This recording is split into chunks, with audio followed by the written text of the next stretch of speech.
Driven in colors I never dreamed. Oh yeah,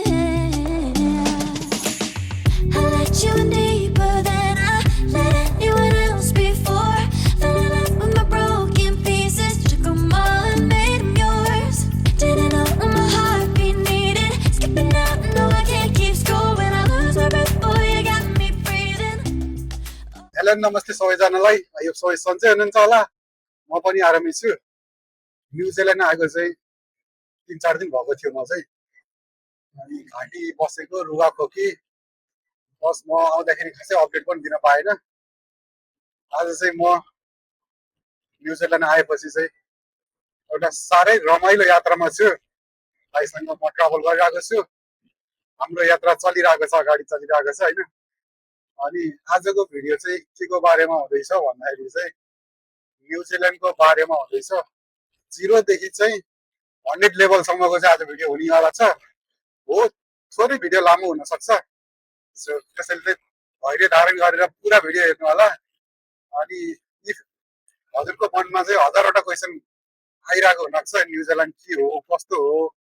न्युजिल्यान्डमा कसरी आउने के गर्ने यहाँको बारेमा सब कुरा आज चाहिँ म खोल्नेवाला छु यो भिडियोमा अहिलेसम्म कसैले नखोलेको कुराहरू खोल्नेवाला छु अनि हाम्रो दाइ चाहिँ यहाँ हुनुहुन्छ दाइ दाइ विशेष चाहिँ भाइसँग भेट्दाखेरि एकदम रमाइलो भयो किनभने अनि अघि दाइको च्यानल पनि छ भन्दै हुनुहुन्थ्यो हजुर च्यानलको बारेमा के भन्नु मेरो च्यानल चाहिँ राजु थापा मगर छ हजुर तपाईँहरूले सर्च गरेर हेर्न सक्नुहुन्छ कतिपय न्युजिल्यान्डको मैले सिनहरू पनि लगाएको छु हामी डुलेको हिँडेको साथीभाइहरूसँग खाएको कुराहरू सबै कुरा छ मेन्टेन गरेर चाहिँ लगाएको छु तपाईँहरूले हेर्नु सक्नुहुन्छ अहिले चाहिँ हामी अब फेरि अब हामी कहाँ जाँदैछौँ दाइ अब हामी सामान डेलिभर गर्नको लागि हामी जाँदैछौँ हजुर हाम्रो सामान चाहिँ यहाँ पछाडि छ होइन अब चाहिँ दाइ अब मेरो मनमा लागेको क्वेसनको एन्सर चाहिँ हजुरले दिनुपर्ने हुन्छ हजुर चाहिँ हजुर आएको ठ्याक्कै कति वर्ष भयो दाइ हामी आएको चाहिँ 12 वर्ष अब 12 वर्षको एक्सपिरियन्स अनुसार चाहिँ मैले दाइलाई क्वेसन गर्दैछु अब सुरुमा न्युजिल्यान्ड चाहिँ हजुर कुन भिसामा आउनुभयो दाइ हजुर चाहिँ हामी चाहिँ रेसिडेन्ट भिजा ओके डाइरेक्ट अहिले चाहिँ हजुरको पिआर छ भन्दा हजुर एकदम ओके पिआरवाला दाइ हुनुहुँदो रहेछ अनि अब म सुरु गर्न चाहेँ अहिले चाहिँ खास स्टुडेन्ट भिसाबाट सुरु गर्न चाहेँ दाइ मैले चाहिँ नेपालबाट स्टुडेन्टहरू चाहिँ न्युजिल्यान्ड पढ्न आउन इन्ट्रेस्ट भएको मन भएको धेरैले रिसर्च गरिराख्नु भएको धेरैजना हुनुहुन्छ होइन अनि उहाँको लागि चाहिँ न्युजिल्यान्ड के छ कस्तो छ पढाइ क्षेत्रमा भन्नुपर्दा चाहिँ न्युजिल्यान्डमा चाहिँ एकदम राम्रो छ दाइ यो साइडको चाहिँ के देखिरहेको छ दाइ अहिले चाहिँ यो चाहिँ यो अङ्गुर हो कि के हो दाइ? पोइजन बेरी भन्छ हजुर पोइजन बेरीको रुख हो यो चाहिँ ओके यो चाहिँ बेरीको रुख हो यता पनि रहेछ हजुर फार्म हो यिनीहरू चाहिँ हामी अहिले फार्म भित्रै छौँ दाइ हजुर हामी फार्मभित्र पसेको छौँ अनि अब चाहिँ हामी घर बस्तीतिर जाँदैछौँ घरतिर के कस्तो छ दाइ न्युजिल्यान्डमा सर्भाइभ गर्ने खर्चहरू अब हामीलाई चाहिँ डाइरेक्ट रेसिडेन्टले नै लिएको कारणले गर्दाखेरि चाहिँ हामीलाई चाहिँ खाना बस्नको लागि चाहिँ त्यति हम्मे परेन किनभने हामीलाई गभर्मेन्टले नै हजुर पे गरेको हजुर अनि हाम्रो डेलिभर छ दाइ हजुर यहाँ छ ओके डेलिभरी पछि फेरि भेट होला नि त हामी काम पनि गर्दैछौँ अनि त्यसको बिचमा चाहिँ मैले दाइको टाइम चाहिँ थोरै लिएको छु सो भिडियो चाहिँ पुरा हेर्नु होला सबै कुरा बुझ्नको लागि दाइ आइसक्नु भएको छ हजुर अनि पहिला गाडी ब्याक गरौँ अनि गो टु दाइ हो अनि त्यसपछि चाहिँ कुरा गरौँ होला सायद न्युजिल्यान्डमा चाहिँ विकली खर्च चाहिँ कति आउँछ होला एउटा स्टुडेन्टको चाहिँ हजुरको गेस अनुसार हजुरले हजुरसँग भएको नलेज अनुसार चाहिँ स्टुडेन्टलाई चाहिँ उसको बसाइ खर्चदेखि लिएर टोटल नर्मल रेन्ट रुम रेन्टदेखि लिएर अनि थोरै ग्रोसरी रेन्टहरू के कस्तो लाग्छ होला विकली चाहिँ अहिले चाहिँ धेरै नै महँगी भएको छ न्युजिल्यान्ड पनि हजुर पहिला हामी आउँदाखेरि चाहिँ $50 हजुर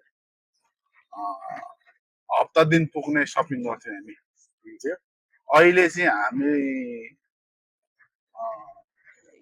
लगभग $300 हजुर विकली। हजुर $300 भन्ने बित्तिकै $250 चाहिँ हाम्रो अफ भयो। हजुर हामीले विकलीमा चाहिँ $50 सपिङ गर्थ्यौँ भने अहिलेको हाम्रो चाहिँ हामी $300 समथिङ एबभ हुन्छ। कतिजनाको परिवार हुन्छ त हामी हजुर 4 जनाको परिवार। ओके 4 जनाको परिवारलाई चाहिँ 300 को आसपासमा चाहिँ हजुरको ग्रोसरी खर्च चाहिँ हुन्छ हुन्छ। ओके अनि रुम रेन्टहरू के कस्तो छ दाइ अब स्टुडेन्टमा चाहिँ अब सेयरिङमा बस्छ मान्छेहरू म्याक्सिमम चाहिँ अनि एउटा रुम रेन्ट चाहिँ के कस्तो छ होला यो न्युजिल्यान्डको चाहिँ रुम रेन्ट चाहिँ अहिले धेरै नै बढेको छ। घर भाडाहरू सबै बढेको छ, रेन्टहरू चाहिँ सबै बढेको छ। अब चिनजानकै साथी हो भने चाहिँ चिनजान यताउताकै हो भने चाहिँ अब 200 हजुर $200 $200 देखि 250 300 सम्म चाहिँ हुने भयो हजुर हुन्छ। ठाउँ अनुसार लोकेसन अनुसार लोकेसन अनुसार किनभने सुविधा त्यहाँ छ, किनभने इन्टरनेट सबै फ्री होइन, अनि पावर हजुर अनि शेयरिङ किचन हुन्छ। ओके हामी रमाइलो पनि गर्दैछौँ अनि यो सधैँ एउटै क्वेसन गरिरहेको क्वेसन टु क्वेसन भयो भने मजा हुँदैन त होइन त्यो भएर बिचबिचमा म क्वेसन गर्छु अनि अरू टाइम चाहिँ हाम्रो रमाइलो चलिरहेको हुन्छ है दाइ अनि सेकेन्ड स्टप आइसक्यो दाइको चाहिँ मैले क्वेसन धेरै खोजिरहेको छु अनि सोध्न खोजिरहेको छु अनि अब दाइ आइसक्नु भयो क्विक काम भयो साह्रै क्विक भयो त अहिले त छिटै हुनुपर्छ यसमा त। जस हजुर झर्नीले चढ्नी चाहिँ धेरै भइरहेको हुन्छ है हजुर एकदम। ओके यो यहाँको कल्चर कस्तो छ त यहाँको समाज यहाँको मानिसहरू के कस्तो हुनुहुन्छ है यहाँ सबै कुरा चाहिँ कस्तो छ भने अन्डरस्ट्यान्डिङमा चलेको छ। कति त अब हुन्छ त्यस्तो नराम्रो गर्ने पनि, तर प्रायः जस्तो मान्छेहरू चाहिँ अन्डरस्ट्यान्डिङमै चल्छ, पोलाइटली राम्रो छ बोल्ने शैलीहरू। म पनि बाटोमा यसो हिँड्दाखेरि हाई हेलो के छ good morning good evening good night how are you भन्ने टाइपको क्वेसन चाहिँ मलाई नि आइरहेको चाहिँ मैले देखिरहेको थिएँ। चिनी बस्नु पर्दैन, मान्छे चिनी बस्नु पर्दैन, जस नेपालकै जस्तै चाहिँ सेम चाहिँ छ जस्तो लाग्छ एकदम। हेलो है अब भइबस्छ, चिनी बस्नु पर्दैन। यति राम्रो यति सुन्दर चाहिँ दाइ होइन यो देश कसरी भयो दाइ हजुरलाई के लाग्छ यो दाइ यो देश कस्तो कति सुन्दर ब्युटी साह्रै मलाई चाहिँ होइन जता गए पनि यो देशको ब्युटीले चाहिँ मोहित बनाउँछ कि दाइ जता गयो त्यतै भुलाउँछ कि त्यो चाहिँ एउटा सुन्दरता नै होला। साह्रै साह्रै सुन्दर साह्रै सफा साह्रै राम्रो छ यो ठाउँ चाहिँ होइन ल अहिले चाहिँ अब यहाँको वेदरहरू कस्तो छ दाइ यहाँको चाहिँ यहाँको वेदर चाहिँ भन्नुपर्दाखेरि उहाँ नेपालमा विन्टर हुँदाखेरि यहाँ समर हुन्छ, हजुर यहाँ समर हुँदाखेरि उता विन्टर हुन्छ, जस्ट अपोजिट छ। हजुर तर टाइम टेबल चाहिँ अन्ली 7 आवर्स डिफ्रेन्ट छ, जहिले पनि स्टेटलाई चाहिँ दिनुपर्छ। म चाहिँ आज दाइसँग चाहिँ गाडी पनि कसरी चलाउने हाइवेको नलेज लिन पनि मलाई धेरै सजिलो धेरै हेल्प हुन्छ जस्तो छ। साह्रै साह्रै रमाइलो लागेको छ दाइ हजुरसँग यसरी भेटेर यो यात्रामा हामी सँगै छौँ। डेभलप चाहिँ यहाँ साह्रै छिटो हुने है दाइ हजुर एकदम क्विक क्विक क्विक काम हुने जस्तो लाग्छ मलाई चाहिँ है दाइ। हजुर क्विक भन्दा पनि कस्तो हुन्छ उनीहरूको काम गरेर ढिलो हजुर तर पक्का दिगो काम ओके काम चाहिँ ढिलो हुन्छ, गाडी जस्तो तर काम चाहिँ पक्का हुन्छ, डुब्ली हुँदैन। यहाँ डेलिभरी छ है पेपर प्लस पिकअप गर्न पिकअप गर्ने हामीले चाहिँ यहाँ चाहिँ हजुर ओके